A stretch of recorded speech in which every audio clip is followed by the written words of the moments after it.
മിശിഹായിൽ പ്രിയമുള്ള സഹോദരീ സഹോദരന്മാരെ, പ്രിയമക്കളെ, ഇന്നേ ദിവസം ഹോസിയ 1:7 എന്നാൽ യൂദാ ഗോത്രത്തോട് ഞാൻ കരുണ കാണിക്കും, വില്ലോ വാളോ യുദ്ധമോ കുതിരയോ കുതിരപ്പട്ടാളമോ അല്ല, അവരുടെ ദൈവമായ കർത്താവ് തന്നെ അവരെ രക്ഷിക്കും.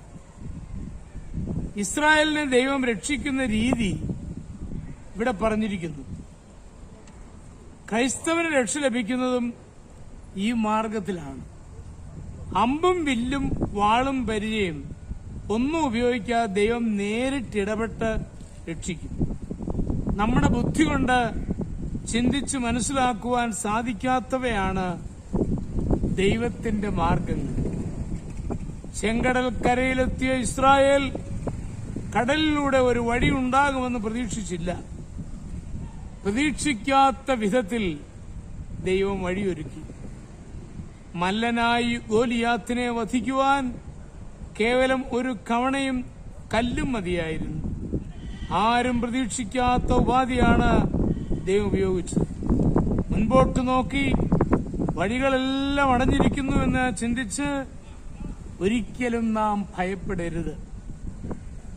ക്രിസ്ത്യാനിയുടെ ജീവിതത്തിൽ പ്രതിസന്ധികൾ ഉണ്ടാകും. അത്ഭുതകരമായ മാർഗത്തിൽ ദൈവം ഇടപെടും. ലോകപ്രകാരം നോക്കിയാൽ യുക്തിക്കും പ്രതീക്ഷയ്ക്കും ചെന്നെത്തുവാൻ സാധിക്കാത്ത മാർഗമായിരിക്കും നമ്മെ വിടുവിക്കുവാൻ ദൈവം ഉപയോഗിക്കുന്നത്. കുടുംബഭാരത്താൽ വിഷമിച്ച ഒരു ക്രൈസ്തവന്റെ സാക്ഷ്യം പറഞ്ഞത് ഇപ്രകാരമാണ്: തന്റെ ശമ്പളം കൊണ്ട് വീട്ടാവശ്യങ്ങൾ നിറവേറ്റുവാൻ വളരെ വിഷമിച്ചു. എന്നാൽ എല്ലാ ദിവസവും ആവശ്യങ്ങൾ പറഞ്ഞ് പ്രാർത്ഥിക്കും. ഒരു പോംവഴിയും കണ്ടില്ല. പ്രാർത്ഥനയോടെ ഭാഗ്യക്കുറികൾ വാങ്ങിച്ചു. അതിലൂടെ ദൈവം സഹായിച്ചേക്കുമെന്ന് പ്രതീക്ഷിച്ച് കാത്തിരുന്നു. പക്ഷേ ഫലമുണ്ടായില്ല. അപ്രതീക്ഷിതമായ ഒരു മാർഗം തുറന്നു വന്നു. മക്കൾ 2 പേർക്കും അന്യനാട്ടിൽ സാമാന്യം വലിയ ശമ്പളമുള്ള ജോലികൾ ലഭിച്ചു. ആ വീടിന്റെ ബുദ്ധിമുട്ടുകൾ അവസാനിച്ചു. ദൈവം തന്റെ പ്രാർത്ഥന കേട്ട് പുതിയ വഴി തുറന്നു തന്നു എന്ന് ആ മനുഷ്യൻ വിശ്വസിക്കുന്നു.